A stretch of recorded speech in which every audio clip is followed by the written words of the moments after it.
Buenas noches.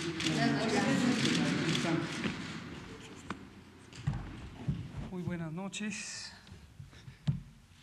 Buenas noches a todas y todos. Son las 19 horas de este sábado 18 de abril de 2020.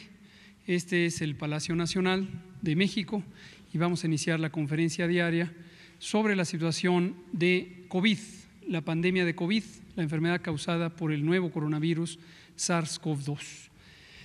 Hoy guardamos sana distancia y hoy me voy a dedicar yo solito a comentar sobre el informe técnico diario y será la oportunidad para abordar cualquier pregunta o duda que exista o comentario o sugerencia que exista sobre la situación. Entonces me voy a parar y desde aquí vamos a informar. Tenemos como siempre esta gráfica que ilustra cómo se ha presentado la enfermedad desde el 1 de enero hasta la fecha de hoy y cómo se ha presentado en las distintas regiones del mundo, donde se presentó en China y fue la región predominante, después se incorporó el sureste asiático, después se incorporó la región europea en color azul y más recientemente la región de América. Lo que vemos también aquí es los casos que se han presentado en las últimas 24 horas y el porcentaje de distribución de esos casos, y vemos que ya, tal como lo veníamos observando, la región de América supera a la región de Europa en cuanto al número de casos que se han registrado en las últimas 24 horas. Esto lo que quiere decir es que en este momento ya la región de América tiene una epidemia más activa o más reciente y en cambio Europa empieza a encontrar ya el punto de estabilidad en donde empieza a descender el número de casos diarios. Excelente noticia para Europa, que hasta el momento ha sido la región más afectada del mundo. Una noticia de expectación respecto a América, en donde estamos en la fase ascendente, incluido desde luego México, como lo hemos dicho todos los días. Recordar que estos datos proceden de la Organización Mundial de la Salud, que es la entidad que compila todos los datos mundiales, y tenemos un acumulado de más de 2.160.000 casos, considerando desde el caso 1 que se presentó en China al inicio del año. También con casi un poco más de la mitad son casos recientes, es decir, casos en los últimos 14 días, pero también ahí hemos encontrado ya desde hace 10 días una buena noticia en el sentido en que disminuye la proporción de casos que se presentan en las últimas 24 horas. Sin embargo, esta cifra muy probablemente va a cambiar y en algún momento entrará en estabilidad y probablemente va a empezar a volver a aumentar en la medida en que la epidemia en el continente americano siga avanzando, siga en la fase ascendente como una epidemia más reciente. La tasa global de letalidad, que es el porcentaje de personas que desafortunadamente pierden la vida entre aquellas que tienen COVID, está también en un aumento lento pero sostenido desde que la epidemia se propagó fuera de China. La siguiente. En el panorama internacional también cabe destacar este entrecruzamiento entre la frecuencia en Europa y la frecuencia en América para los casos de los últimos 14 días. Recuerden, la gráfica anterior era para todos los casos, esta es específicamente para los casos recientes, los casos que en este momento todavía se mantienen como casos contagiantes. Y habrán recordado que teníamos a la región de América aquí arriba y ahora ha pasado acá abajo en la medida en que están ordenados de acuerdo a la frecuencia o a la proporción. América ya tiene apenas un poquito más de casos en las últimas 24 horas respecto a Europa y la tendencia será la reducción de la situación en Europa y el aumento de la situación de transmisión en América. La siguiente, por favor. Panorama nacional.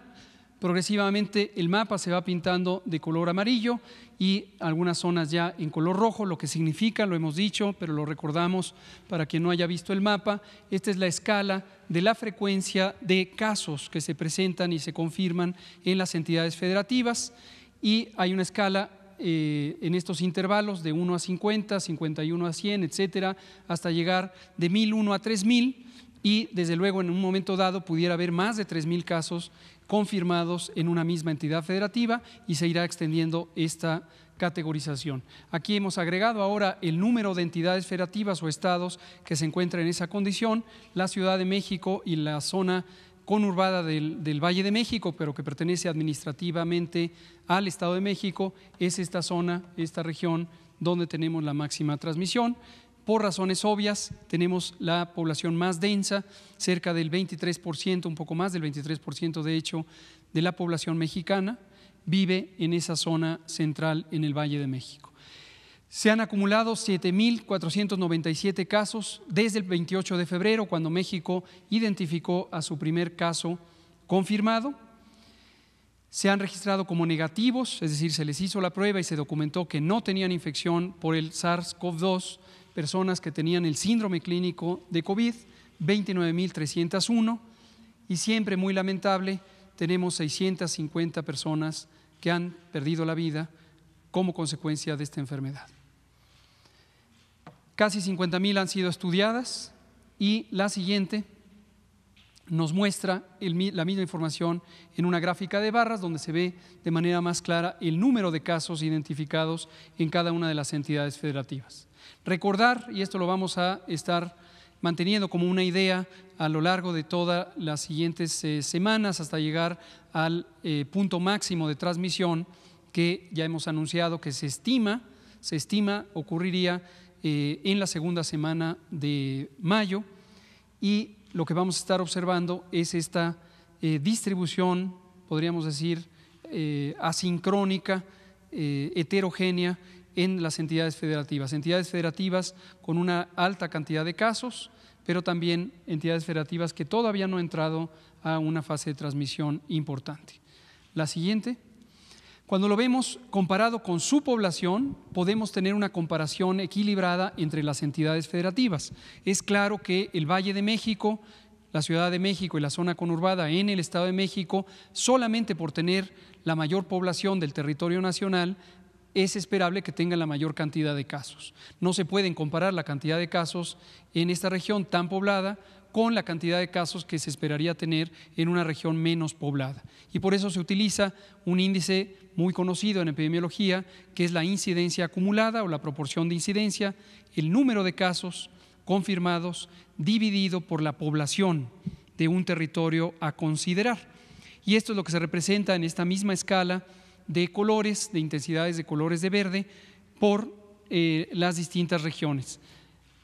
No es solamente por su población, sino que el Valle de México tiene además una transmisión más activa, más intensa, y podemos identificar estas 5 regiones metropolitanas a las que nos hemos estado refiriendo: la de el Valle de México, la de Guadalajara, la de Monterrey y también la zona del municipio de Benito Juárez en Quintana Roo, las 2 Baja Californias, en particular la región norte fronteriza de Tijuana y Mexicali, en Baja Sur es La Paz y en Sinaloa desde luego es la capital, Culiacán. La siguiente.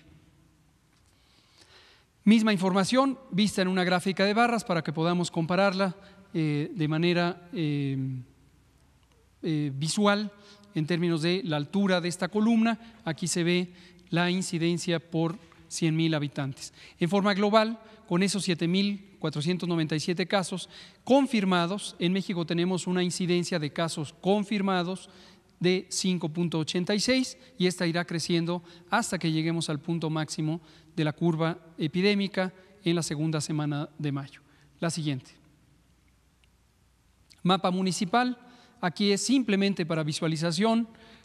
Nos queda muy claro que este tipo de mapas requiere un análisis cuidadoso y que existe una importante atención a ese elemento por parte de distintas personas en la población, cosa que nos da mucho gusto, nos parece extraordinariamente relevante que personas con distintas ocupaciones, distintas formaciones profesionales, con distintos intereses, muestren su interés en conocer qué está pasando a nivel municipal. Aquí en la conferencia pues no se puede llegar a detalle, apenas si se logran visualizar los mapas, pero como todo lo que hemos puesto a disposición en esta liga que se ve al final de la diapositiva, está este mismo mapa interactivo. Alta resolución, se puede hacer zoom, se puede apreciar cuántos casos hay en cada uno de los municipios, y cuando se pasa el cursor en la pantalla de la computadora les va a aparecer una pequeña tarjetita que dice exactamente cuántos casos se han registrado y se han confirmado en los municipios. Invitamos a todas las personas que estén interesadas en ello a que lo consulten, y está en esa página. Agradecemos siempre a CONACYT, que ha coordinado los esfuerzos de tener la unidad de datos e información y que ha vinculado a ella a una parte muy sustancial y muy competente de nuestra comunidad académica en México, principalmente de las instituciones públicas, los propios centros CONACYT, aquí están, y también las universidades, mayormente las públicas. La siguiente.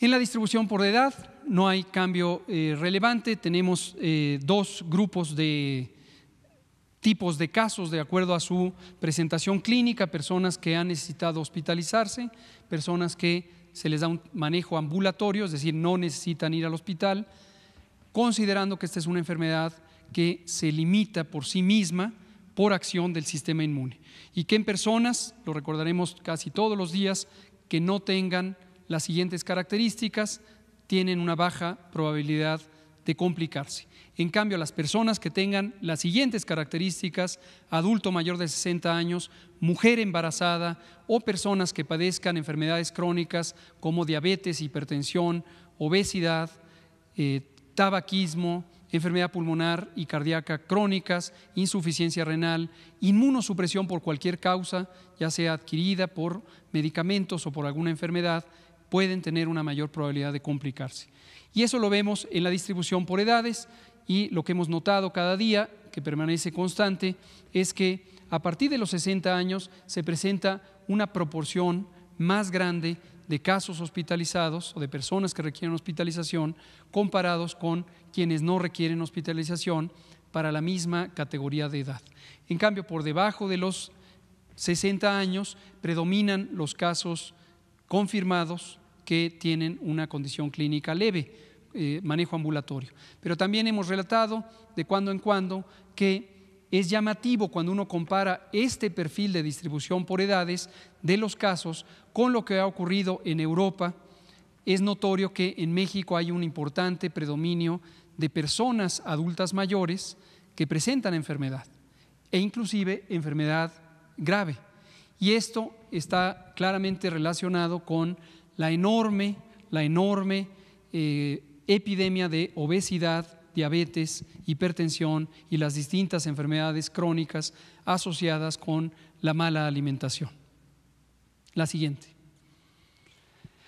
Por la condición clínica de estas 7,497 personas que han tenido COVID confirmado, más o menos se ha mantenido en la misma distribución, en los mismos porcentajes, con casi 4,8% de casos o de personas que al momento de su ingreso requieren intubación. Este es el estado más crítico de la enfermedad, en donde, porque existe una extensa lesión de los pulmones, se necesita apoyo mecánico ventilatorio, como lo conocemos técnicamente. Esto quiere decir la necesidad de suplementar oxígeno, y no solo oxígeno, sino presión del aire que se introduce a los pulmones con una máquina que es la que hemos estado llamando ventilador mecánico, algunos le llaman respirador mecánico.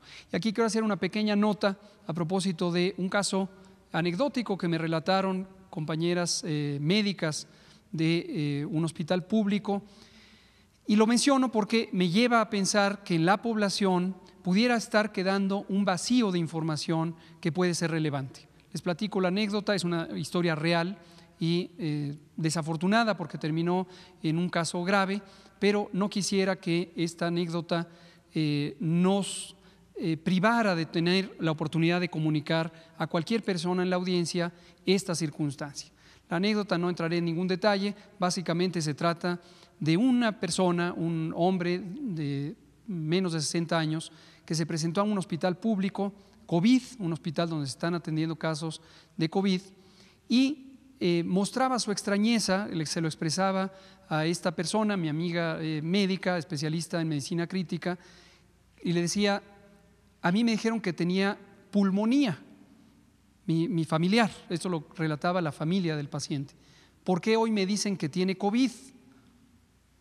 No me dijeron eso, me dijeron que tenía pulmonía. Pulmonía es un nombre popularmente utilizado para neumonía. Neumonía es el término médico y se refiere a una lesión inflamatoria de los pulmones, generalmente asociada a causas infecciosas. A lo que voy con esto es que posiblemente en algunos segmentos de la población no ha quedado del todo claro en qué consiste que COVID, la enfermedad causada por el nuevo coronavirus, sea una enfermedad que se puede complicar. Entonces lo quiero relatar brevemente en qué consisten las complicaciones a las que nos referimos cada noche. La enfermedad leve es una enfermedad que causa irritación o inflamación de las vías respiratorias.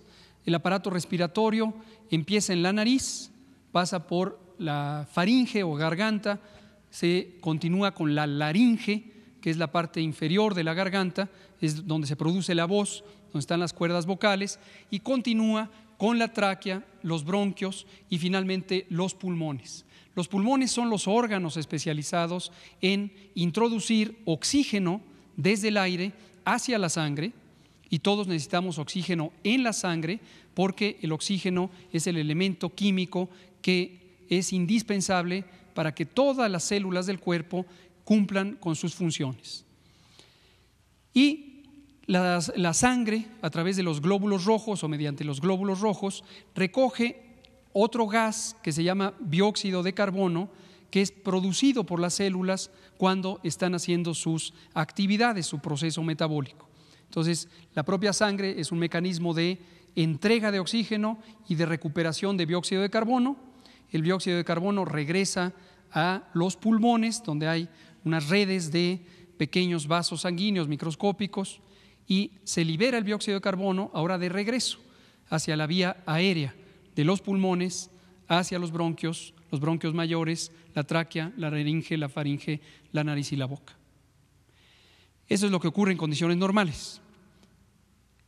Con COVID, en la forma leve, se inflama la parte principalmente superior del aparato respiratorio, la nariz, la garganta, quizá la parte superior de la tráquea. Y esto explica los síntomas de COVID: dolor de garganta, a veces estornudos en una proporción importante de las personas, y la fiebre se causa por un mecanismo más general en donde ante un estímulo tanto inflamatorio como infeccioso existe una respuesta del cuerpo de activación del sistema inmune. Hasta ahí es el COVID leve. ¿Qué quiere decir el COVID grave? El propio virus, el propio nuevo coronavirus, SARS-CoV-2, puede llegar por la misma vía respiratoria hasta las partes inferiores del árbol respiratorio, los pulmones y los bronquios de menor calibre. Cuando eso ocurre, inflama el tejido pulmonar y causa también algunos daños en la circulación microscópica de los pulmones, y puede obstruir los vasos sanguíneos microscópicos de los pulmones en forma difusa, en forma generalizada. Cuando eso ocurre, la zona en donde ocurre el intercambio de oxígeno por dióxido de carbono, que está al interior de los pulmones, deja de funcionar. Ya no puede cambiar ese oxígeno por dióxido de carbono, y entonces la sangre ya no se puede oxigenar. Y este es el daño que puede resultar en una situación fatal. A ese daño pulmonar, desde el punto de vista médico, se le llama daño pulmonar agudo. Es un agudo, quiere decir en muy poco tiempo, y generalmente es una mezcla de tipos de daño: un daño por inflamación y un daño por obstrucción de los vasos sanguíneos. Para fines prácticos es como si fuera una neumonía. Regresando a esta historia verídica que les estoy comentando, le quiero conversar con toda la población. La forma grave de COVID la podemos, para fines prácticos, considerar como una neumonía, o utilizando el término de uso común, como una pulmonía.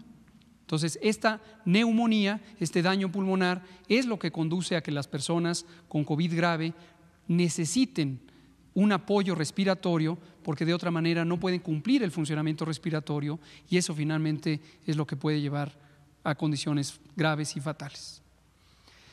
La siguiente, por favor. En esta tabla que ya tenemos desde hace una semana, mostramos tanto los casos sospechosos como los confirmados, retomando sobre conceptos ya utilizados. Sospechoso es sospechoso de tener COVID. Es una persona de cualquier edad que presenta los signos clínicos de COVID, los síntomas de COVID, fiebre, tos, dolor de garganta y otros como dolor de cabeza, enrojecimiento de los ojos, escurrimiento de la nariz, estornudos, dolor muscular y de articulaciones y huesos. Pero no se ha demostrado todavía en estas personas que se les llama temporalmente casos sospechosos, no se ha demostrado que tengan infección por SARS-CoV-2, el nuevo coronavirus. Se les toma una muestra, ya dijimos, de las secreciones respiratorias, de la nariz y de la garganta con un pequeño hisopo que se introduce, no duele, no daña. También que quede claro, la prueba no es invasiva en el sentido que se introduce este hisopo, es muy delgadito, no daña, no deja ninguna consecuencia negativa sobre la nariz y la garganta, simplemente se toma porque se humedece en secreciones respiratorias, y esa secreción respiratoria es la que después se analiza para ver si se encuentra el virus SARS-CoV-2.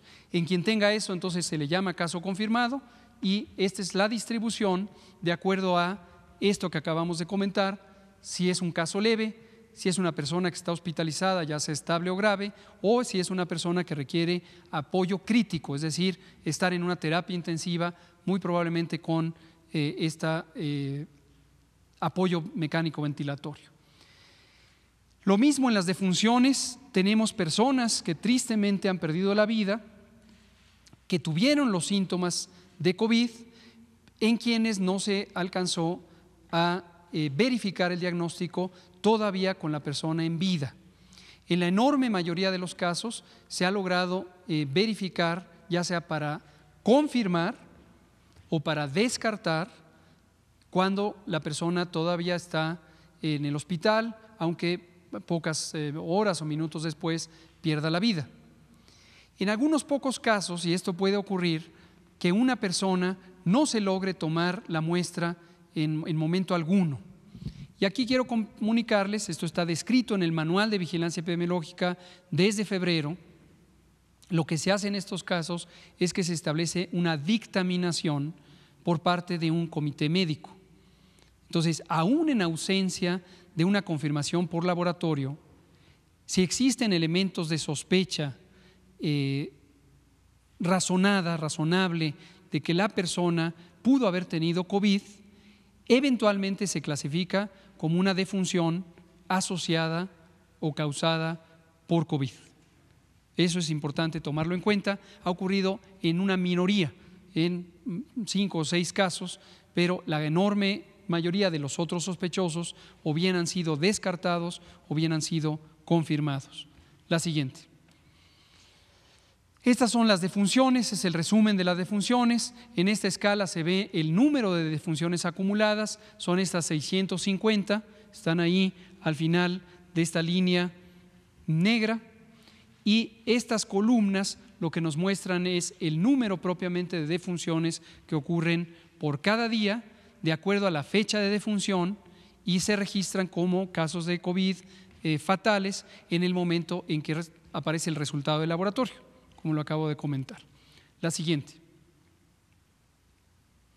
Las enfermedades asociadas, una y otra vez vamos a insistir en ellas con 2 razones. Una es que las personas que tienen estas enfermedades extremen precauciones porque ciertamente en comparación con alguien que no tuviera estas condiciones tiene un mayor riesgo de complicarse.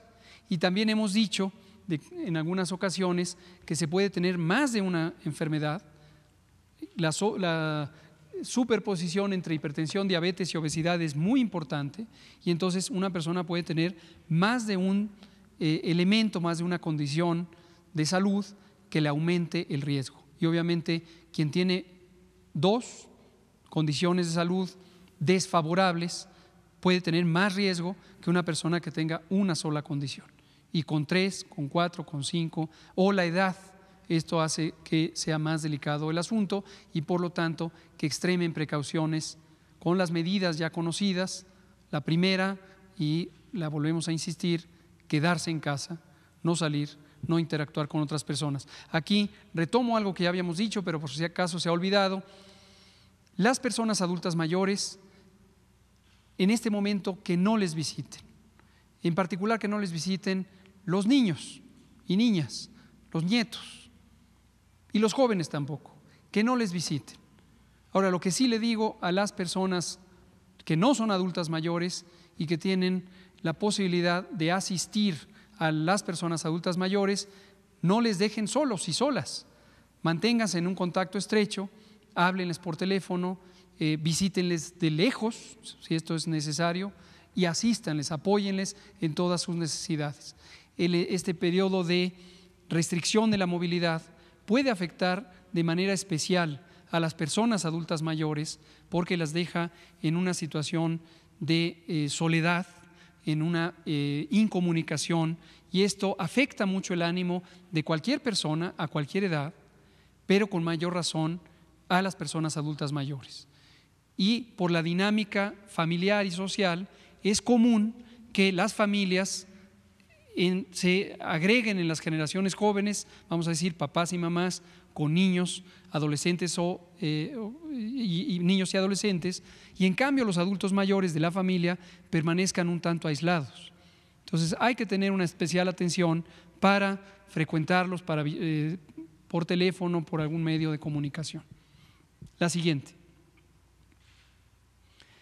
Cuando vemos la letalidad como una medida del riesgo de morir, hemos puesto estas categorías ciertamente arbitrarias y desbalanceadas en cuanto al número de años de edad que abarcan, solamente con el propósito de ilustrar que en niños y adolescentes, es decir, menores de 25 años, tenemos raros casos de defunción, pero sí los tenemos en 20 a 25 años, con una tasa de letalidad de 6.3%, y definitivamente en adultos mayores con una letalidad de 19.8%. Recordar que este sigue siendo, afortunadamente hasta el momento, aunque muy lamentable, pero un solo caso que ya habíamos relatado en el curso de la semana. La siguiente. Podemos ver la letalidad también como un elemento de comparación entre las entidades federativas, y esto lo que nos permite es identificar el comportamiento de la enfermedad en cuanto a casos graves en las distintas entidades federativas. Las razones por las que puede haber mayor letalidad en un estado que en otro son diversas, no hay una causa única y difícilmente se pueden saber en tiempo real. Entonces, esto lo único que sí nos permite es poner mayor atención en aquellas entidades federativas donde la letalidad pudiera estar importantemente más alta que en otras, para cuidar los aspectos que pueden llevar a un retraso en la atención médica. Y ojo que ese retraso puede ser atribuible al propio sistema de salud, si es que está saturado, o a la percepción del riesgo y el tiempo en que las familias acuden a consulta.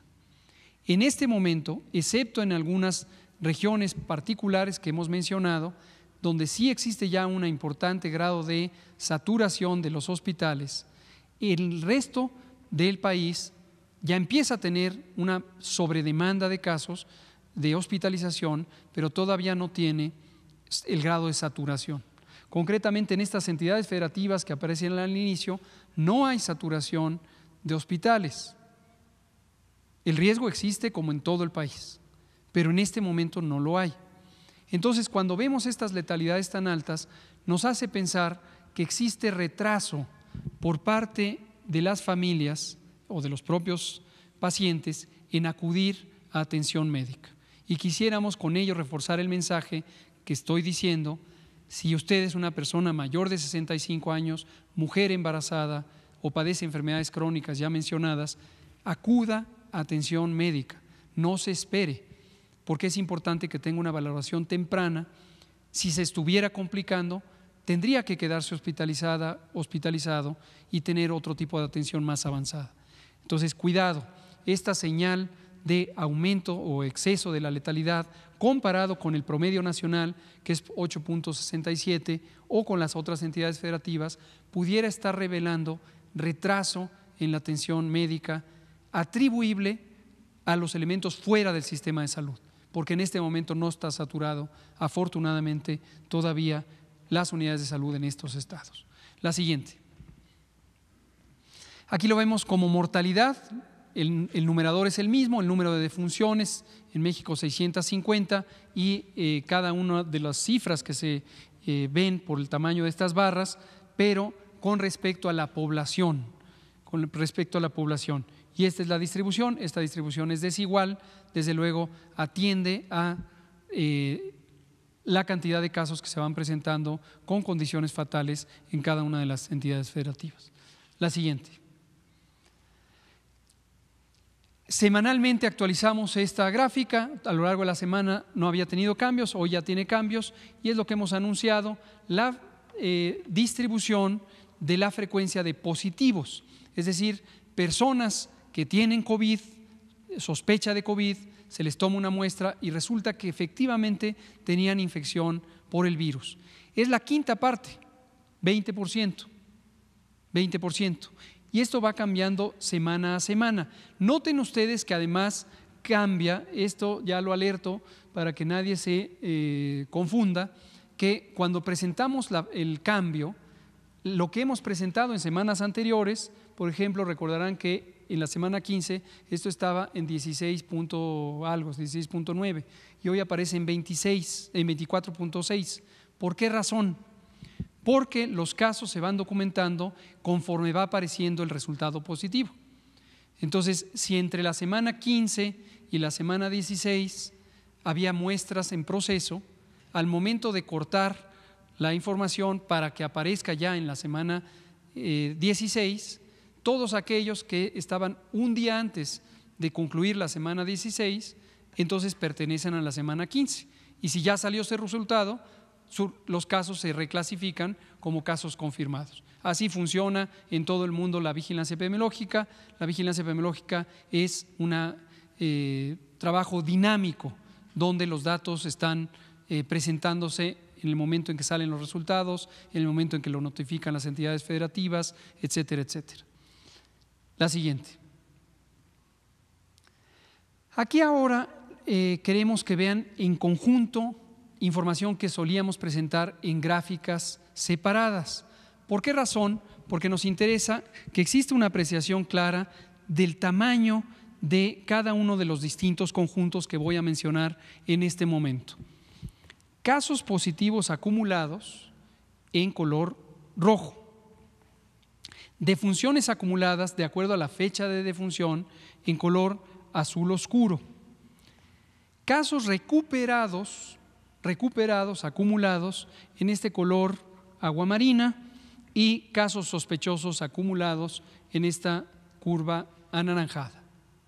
Esto lo que nos permite es ver de todo el fenómeno de COVID que lo caracterizamos por personas que inicialmente presentan síntomas, se les toma una muestra y se descarta o se confirma la infección por COVID, 1/5 se ha confirmado, 4/5 se ha descartado.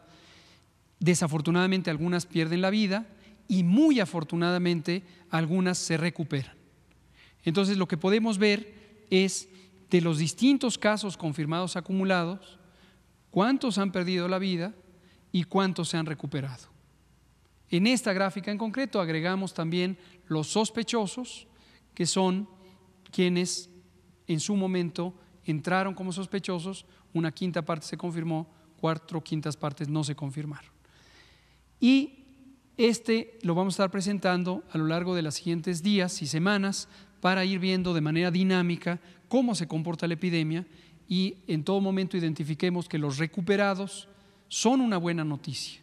En primer lugar, porque no tuvieron una enfermedad de alta importancia. Segundo, porque evidentemente no perdieron la vida.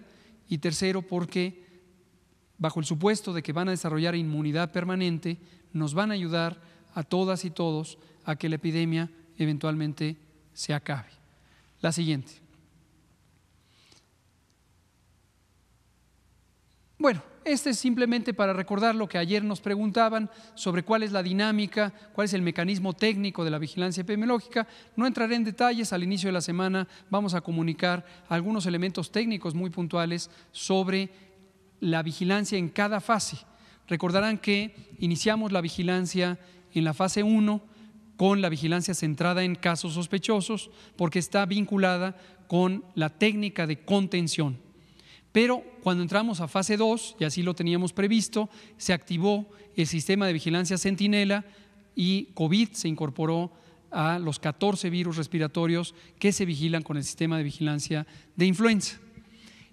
Conforme entremos a fase 3, y lo anunciaremos en cuanto esto sea el caso, vamos a explicar que entrará un paquete de medidas de prevención y control, pero también un cambio relevante en el enfoque de la vigilancia epidemiológica. Sumado a los dos anteriores, es decir, continuará el sistema Centinela, continuará la vigilancia centrada en casos sospechosos, pero hay elementos adicionales que ya teníamos previstos y que son relevantes para la fase 3. Entonces, eso ya lo veremos con detalle, solamente para recordarles cómo está administrativamente organizado el Sistema Nacional de Vigilancia Epidemiológica y estos niveles técnico-administrativos, como los denomina la norma oficial mexicana 017 SSA 2 2012 para la vigilancia epidemiológica. Gruesamente tenemos casi las que hemos dicho, estas 23.377 unidades médicas. Si incorporáramos las del sector privado, son más de 26.000, son las a las que nos hemos referido. Si son solo del sector público, son esas. Tenemos centros de salud, tenemos hospitales, centros de salud, hospitales generales y hospitales de especialidad.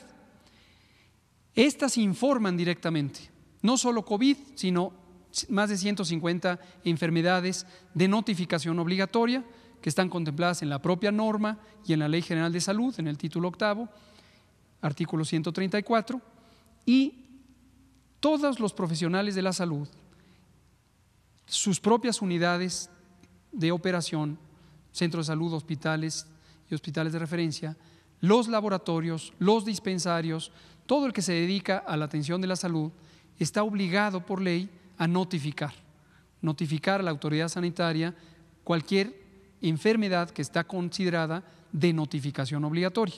Evidentemente, COVID es una enfermedad de notificación obligatoria. ¿Cómo lo hacen? En el caso de COVID lo hacen a través de una plataforma informática, que es la plataforma del Sistema de Vigilancia de Enfermedad Respiratoria, y los distintos niveles administrativos van verificando que la notificación ocurra, hacen algunas validaciones de información y finalmente llega hasta el nivel federal. Eso es todo, vamos a pasar a preguntas y respuestas. Gracias. Empecemos, usted quedó pendiente ya desde hace 2 sesiones, adelante, nos seguimos con usted.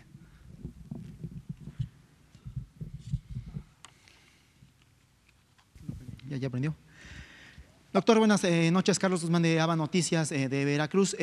2 cosas. La primera, hace algunos días había por ahí una nota que mencionaba que el IMSS había comprado algunos ventiladores a un proveedor de Guanajuato, bueno, obviamente que tiene filial en Estados Unidos, pero no se los habían entregado. Es un número importante de ventiladores. ¿Usted nos puede hablar un poco de esta cuestión, si es que tiene la información? Y la otra, pues desgraciadamente el día de ayer sucedió un acontecimiento nada grato en un conductor de televisión que hablaba de usted precisamente de no hacerle caso a la autoridad sanitaria. No sé si nos puede dar su punto de vista. Hace rato el presidente López Obrador y la jefa de gobierno le daban el espaldarazo a usted. Estos 2 temas, doctor. Gracias. Con mucho gusto. Respecto a los ventiladores del IMSS y esta noticia, el maestro Zoe Robledo, director general del IMSS, ya explicó esto hace unos días en la conferencia matutina. Si faltara información más allá de lo que él ya explicó, y tengo entendido que salió un comunicado de prensa, pues lo traemos, pero en este momento yo no tengo información adicional a la que ya ha sido señalada. Respecto a el trabajo que hacemos aquí todas las noches, este trabajo representa el esfuerzo de, en principio, todo el gobierno federal, no solamente la Secretaría de Salud o no solamente el sector, sino todo el gobierno federal, y en síntesis representa también el trabajo de todo el país, de todo el Sistema Nacional de Salud.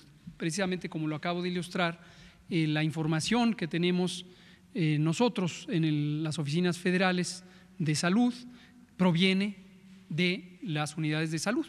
Es decir, cada uno de los médicos y médicas que brindan servicios de salud son quienes nos generan esa información.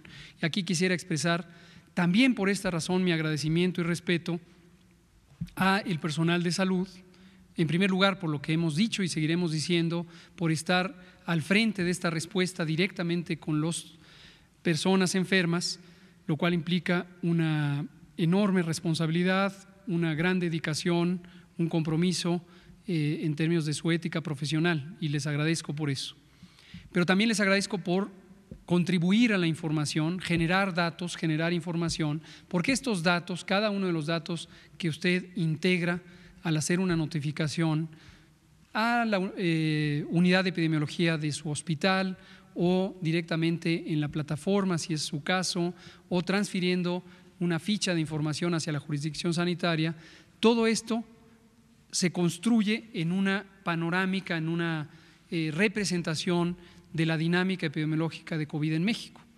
Entonces, gracias a todo este personal, profesionales de la salud, es que aquí podemos venir cada noche a mostrar el trabajo de todas y todos ellos. En ese sentido, en la función que cumplo aquí de 7 a 8 de la noche, pues es un honor porque le estoy dando voz a centenas de miles de profesionales de la salud en todo el país, en cada uno de los estados. Le estoy dando voz indirectamente a la autoridad sanitaria de los estados, porque es la información que proviene de los estados la que yo presento aquí. Y desde luego es una gran responsabilidad, porque finalmente en el manejo de una epidemia, como hemos dicho siempre, pero desde el inicio de la epidemia con mayor énfasis, requiere que la población pueda conocer en tiempo real y de manera clara la información. Si la población conoce de manera clara lo que está ocurriendo, puede tomar decisiones favorables a su salud y a la salud de sus familiares, de su comunidad y de todas y todos. La transparencia en el manejo de la información, también esto ya lo hemos dicho, no es solamente una responsabilidad que se cimenta en una ética individual, ética profesional, ética institucional, ética de gobierno. Es también un atributo técnico extraordinariamente importante. Por esa razón, hemos puesto a disposición del público toda la información que está en nuestras manos.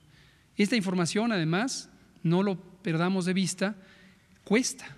Generar esta información cuesta, porque son los salarios de los profesionales que, además de atender a los pacientes, hacen ese trabajo de información, los profesionales que se dedican a los campos de epidemiología, que corroboran los datos, verifican los datos, integran la información, y es una gran cantidad de personas. Obviamente los gastos de operación, la del mantenimiento de las computadoras, de las redes, de los servidores, etcétera, ¿no? ¿Quién paga esta información? La pagamos todos los contribuyentes, todos los que somos personas físicas pagamos impuestos, los que son personas morales también. Parece que en su mayoría pagan impuestos y pagamos esta información. Entonces, ¿quién es el dueño de esta información? Todos. Por esa razón, y esto es en cierta manera histórico, no había ocurrido en toda la historia de la vigilancia epidemiológica en México, que se estableció en 1881. En julio de 1881, quizá esto no lo sabían la mayoría, se estableció la vigilancia epidemiológica de México con el surgimiento del boletín del Consejo Superior de la Ciudad de México. Es el primer documento que podríamos rastrear como el ancestro del boletín de epidemiología que usamos hoy, de la revista Salud Pública de México que edita el Instituto Nacional de Salud Pública, y de los distintos elementos que tenemos hoy. Imagínense, 1881, julio. Y la hemos puesto a disposición en los formatos más avanzados que hoy existen. El mapa municipal que acabo de mostrar es una liga de acceso público, no necesitan registrarse, por supuesto tampoco pagar. Hay un portal de gobierno sobre datos abiertos, pusimos a disposición la información, se actualiza cada 24 horas conforme surgen nuevos datos, y así lo seguiremos haciendo. Nos parece que eso es lo importante, que todo mundo tenga acceso a los datos que son propiedad, es un bien público. Gracias. Una sugerencia, si habría posibilidad de que algún otro día nos trajera alguien que nos pueda hablar sobre el manejo ético de los cadáveres y obviamente de los familiares, de la situación que están pasando. Estaba hablando con una persona muy importante para mí en este momento y justamente estábamos hablando de ese tema. No sé si habría alguna posibilidad en alguna próxima. Cómo no, con mucho gusto, lo preparamos y lo traemos. Vamos a darle la voz a usted primero y a usted. Gracias, doctor. Claudia Solera de Excelsior. Oiga, también hace unos minutitos, doctor, la Secretaría de Gobernación y el Consejo de Salubridad General acaban de anunciar algo sobre apercibimiento a la televisión. ¿Podría darnos detalles de qué significa un apercibimiento? Porque tampoco es como un término que todos tengamos… Claro. O como usted dice, es un hecho inédito y no sabemos cuál es el proceso. ¿Qué significa en eso? Y por último, doctor, quisiera saber…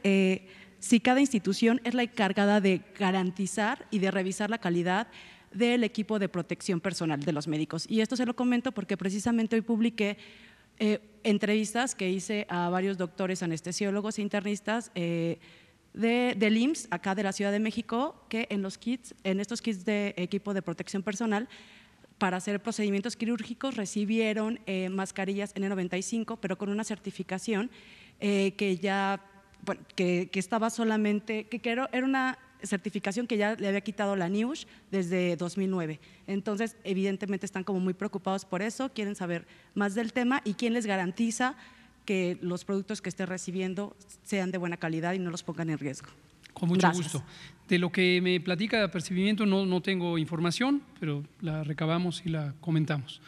Sobre este tema de quién acredita el material que es de uso humano, en este caso para la protección personal, es COFEPRIS. La COFEPRIS, la Comisión Federal para la Protección contra Riesgos Sanitarios, es la entidad administrativa sectorizada a la Secretaría de Salud que se encarga de esto.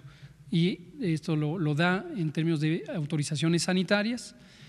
Ocurre en todo el mundo, en este mismo momento ocurre que hay una agencia sanitaria análoga y también ocurre en todo el mundo que en este momento, y ha ocurrido en otras situaciones de emergencia sanitaria, se hacen trámites acelerados, trámites expeditos, lo que no quiere decir, y esto debe estar muy claro, que se relaje el carácter de verificación de lo estricto que debe ser. Es simplemente que se acelera los procesos administrativos correspondientes. COFEPRIS, que tiene que garantizar… COFEPRIS, definitivamente. Sí, gracias. Vamos a darle la palabra a usted y a Laura Poy, y luego nos vamos para acá. Alejandro Arcos, primero la propuesta, ¿sería posible que tuviéramos preguntas de otros periodistas que manden para que también tengan un espacio? Esa sería la propuesta. Con respecto a algunos datos, en vidas salvadas, ¿podemos tener un estimado de estas acciones? ¿Cuántas vidas nos han permitido salvar? Y finalmente, si hay alguna, con la nueva información de COVID, si existen algunas nuevas recomendaciones o recomendaciones que se tienen que cambiar, especialmente en temas pediátricos y en temas, por ejemplo, de pérdida de olfato como primer síntoma. Gracias. Qué útil lo que pregunta, vidas salvadas, porque efectivamente esa es la meta principal. Y sí, la respuesta es sí, lo podemos hacer precisamente con estos modelos matemáticos que nos facilitaron estas más de 7 comunidades científicas coordinadas por el CONACYT y provenientes de mayormente de instituciones públicas de educación superior y de investigación. Tenemos el punto de comparación. Recordarán quien estuvo el jueves o vio la información del jueves que presentamos una curva epidémica muy aguda, muy alta, que llegaba a los 30,000 casos y ese es lo que hubiera ocurrido en ausencia de intervenciones de mitigación. Y tenemos hasta el momento lo que se proyecta o predice que va a ocurrir en esta otra curva verde considerablemente más pequeña, más plana y obviamente más larga en la medida en que se van difiriendo los contagios. La comparación que nos llevaría a estimar número de casos evitados, número de casos hospitalizados que no requirieron hospitalización y eventualmente número de vidas salvadas es precisamente la comparación en estas dos curvas. Y lo podremos hacer, y le aprecio mucho la sugerencia, en forma de informe prácticamente tiempo real, en la medida en que tenemos ya el escenario de lo que habría ocurrido y el escenario de lo que va ocurriendo cada día. Y entonces me parece una buena idea, vamos a poner un zoom, un enfoque al segmento de la curva como vamos transitando en ella, y eso además nos va a estimular a una cosa que es reiterar, y lo voy a estar diciendo, agradeciéndole a usted por la idea. Esto lo podemos lograr sí y solo si mantenemos firmeza, disciplina, orden en las intervenciones de mitigación que se resumen por el momento en quédate en casa. Entonces, si usted se queda en casa, si todos nos quedamos en casa, excepto quienes cumplimos una actividad calificada como esencial, tenemos un porcentaje enorme de personas, hemos informado arriba del 67% a nivel nacional, que están fuera del espacio público y no se contagian. Si nos mantenemos así, lo vamos a lograr y vamos a estar viendo cuántas vidas vamos a ir salvando prácticamente cada día. Gracias. Cambios en las recomendaciones. Con el tema de niños no hay ningún cambio nuevo. Es una muy buena noticia haber constatado por la experiencia en otros países y la evidencia científica que fue surgiendo con las series de casos que la niñez no es una época de la vida en donde exista importante riesgo de complicaciones. Así lo habíamos supuesto al inicio, recordarán que los tratábamos en términos de la precaución de manera semejante a lo que ocurre con la influenza, pero aquí afortunadamente no es el caso. ¿Por qué? No se sabe todavía. Este tema de la pérdida del olfato es un signo clínico útil, no es exclusivo de COVID, muchas enfermedades respiratorias infecciosas y no infecciosas pueden llevar a pérdida del olfato, pero es un signo más. Entonces, si una persona de cualquier edad presenta fiebre, tos, dolor de cabeza y además tiene alguno de los otros síntomas como escurrimiento nasal, dolor muscular, enrojecimiento de los ojos y pérdida del olfato, puede considerarlo como un signo compatible con COVID. Muchas gracias. Usted, Laura, y nos vamos por acá. Buenas noches, subsecretario. Silvia Arellano, de Milenio. Dos cuestiones. Preguntarle primero si tendrá esta cifra de cuántas personas han sobrevivido al COVID, cuál es el seguimiento que se les da precisamente para ver esta inmunidad que usted comentaba y qué se va a hacer después con estos casos, precisamente para terminar con esta pandemia. Y otra cuestión, he estado haciendo algunas entrevistas con abogados que me han hablado de un tema que casi no se ha tomado en cuenta, que es la situación de los niños de papás divorciados. ¿Qué pasa en estos casos cuando los niños están una semana o 15 días con alguno de los padres? ¿Se correría algún riesgo en llevarlos y traerlos de una casa a otra? Porque los abogados comentan también que si no se cumple con esto, pues se pueden hacer acreedores a una sanción. Y por último, nada más, el próximo lunes están citando en el Senado a una reunión, a una sesión para ver la ley de amnistía. ¿Usted vería algún riesgo de que estén los legisladores? Son 128. Sin embargo, ustedes han pedido que se realicen reuniones de aproximadamente 30 personas y también la oposición está pidiendo un plan emergente que no se ha tomado en cuenta por parte de los legisladores. Si usted estaría apoyando también que en esta pandemia se pueda regularizar o hablar sobre este tema en el Senado. Muchas gracias. Contesto la última y luego las otras. Este tema de la ley de amnistía es muy importante.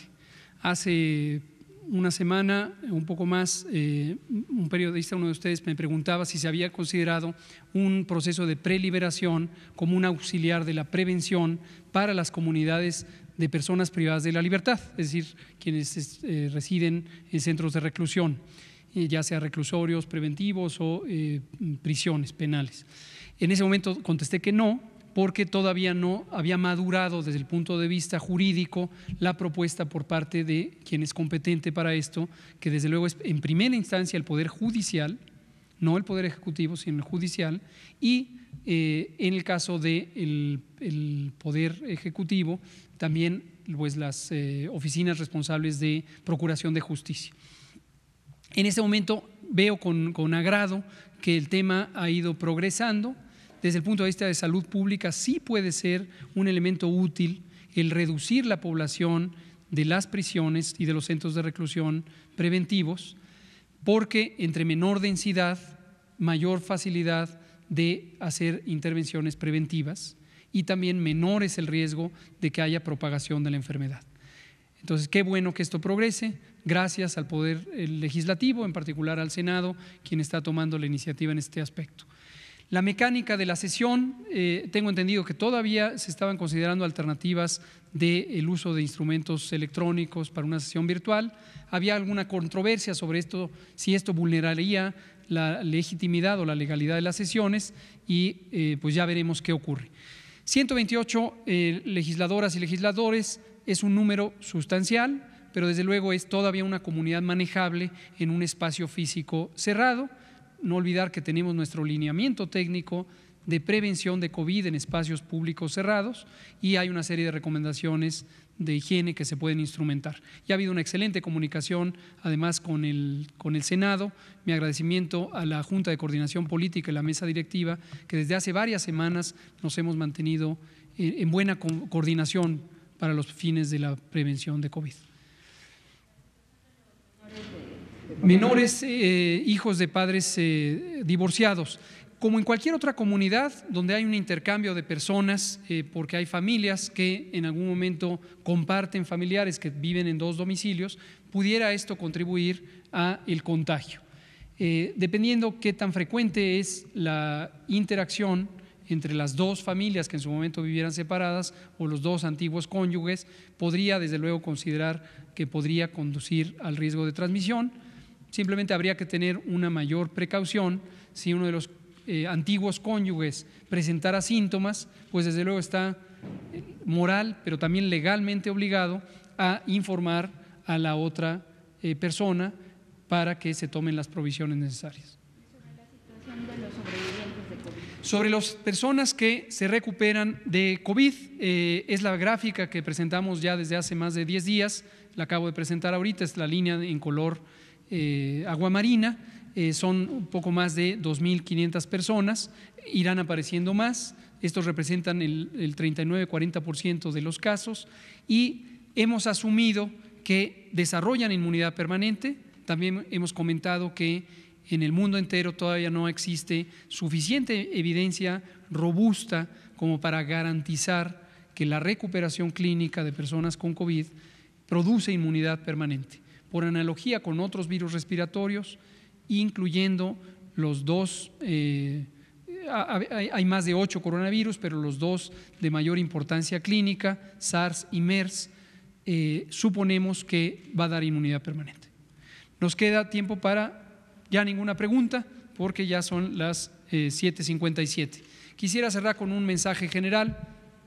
Nos falta todavía tiempo para esta epidemia y tenemos que conservar el ánimo, la fuerza, la claridad mental y la claridad espiritual para mantenernos todas y todos unidos. Eso es sumamente importante. Cualquier controversia que pudiera ser accesoria, que pudiera ser un distractor de lo importante, que es cómo actuar con una visión de Estado, que esto involucra el sector público, social y privado, los 3 órdenes de gobierno, los 3 poderes de la Unión, los órganos constitucionales autónomos, la sociedad no organizada, es decir, todas y todos tenemos un papel que cumplir en esta epidemia por el bien de todas y todos. Entonces, aquí lo que considero extremadamente importante es que tengamos serenidad. No es raro y tampoco es sorprendente ni debe llamarnos a la preocupación que se exalten los ánimos. Es una condición humana, los seres humanos frente a la incertidumbre, a veces frente al miedo, hay quien tiene miedo, el miedo puede ser una reacción legítima, la ansiedad, entonces puede reaccionar en una forma agresiva. No pasa nada, pero hay que procurar que esto no ocurra, porque si alguien reacciona de manera agresiva o con ansiedad o con miedo, puede propagar el miedo y estas reacciones emocionales que se conviertan en una adversidad y desestabilice a otras y otros y se pierda la claridad. Entonces, en ese sentido es el mensaje que quiero dar en este momento. Quiero aprovechar para agradecer de todo corazón el apoyo del presidente de la República, el licenciado López Obrador, a el país, el apoyo y me siento muy privilegiado, honrado de que hoy se haya referido a mi persona en forma directa, pero lo tomo no como un apoyo a una persona de nombre Hugo López-Gatell, sino el apoyo a que la conducción de esta epidemia sea con bases científicas, con bases técnicas, con integridad y con este espíritu de unidad que es el que necesitamos. Gracias también a todas y todos por mantenerse unidos, en orden, en calma y atentos a la tarea. Nos faltan 6 semanas todavía de esta epidemia y las vamos a poder enfrentar con éxito si mantenemos ese espíritu y ese buen ánimo. Muchas gracias. Gracias.